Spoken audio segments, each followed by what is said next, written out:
Doctor Keshav Baliram హిడ్గావర్ 1889-1940 కాలంలో జీవించారు. ప్రపంచంలోనే అతిపెద్ద స్వచ్ఛంద సంస్థ అయిన రాష్ట్రీయ స్వయం సేవక సంఘ్ ఆర్ఎస్ఎస్ వ్యవస్థాపకులు. ఆయనను అభిమానులు గౌరవపూర్వకంగా డాక్టర్ జీ అని పిలుస్తారు.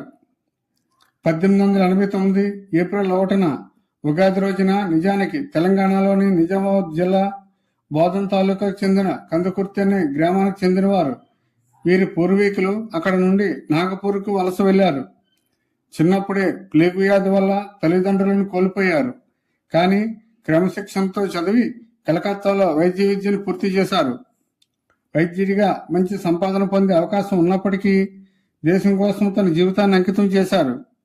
బెంగాల్లో ఉన్నప్పుడు అనుశీలన సమితి వంటి విప్లవ సంస్థలతో సంబంధాలు కలిగి ఉండేవారు. భారత జాతీయ కాంగ్రెస్ లో కూడా క్రియాశీలకంగా పనిచేశారు. బ్రిటిష్ వారికి వ్యతిరేకంగా పోరాడి 2 సార్లు జైలు శిక్ష 1921, 1930లలో అనుభవించారు. డాక్టర్ హిడ్గావర్ కేవలం రాజకీయ స్వతంత్రం వస్తే సరిపోదని, హిందూ సమాజం సంఘటితంగా బలంగా ఉండాలని ఆకాంక్షించారు. 1925 విజయదశమి రోజున నాగపూర్లో కేవలం 5 యువకులతో రాష్ట్రీయ స్వయం సేవక సంఘ్ను ప్రారంభించారు. వ్యక్తి నిర్మాణమే దేశ నిర్మాణం అని, క్రమశిక్షణ కలిగిన కార్యకర్తలను తయారు చేయడం ద్వారా దేశ సేవ చేయడం ఆయన ప్రధాన ఉద్దేశం.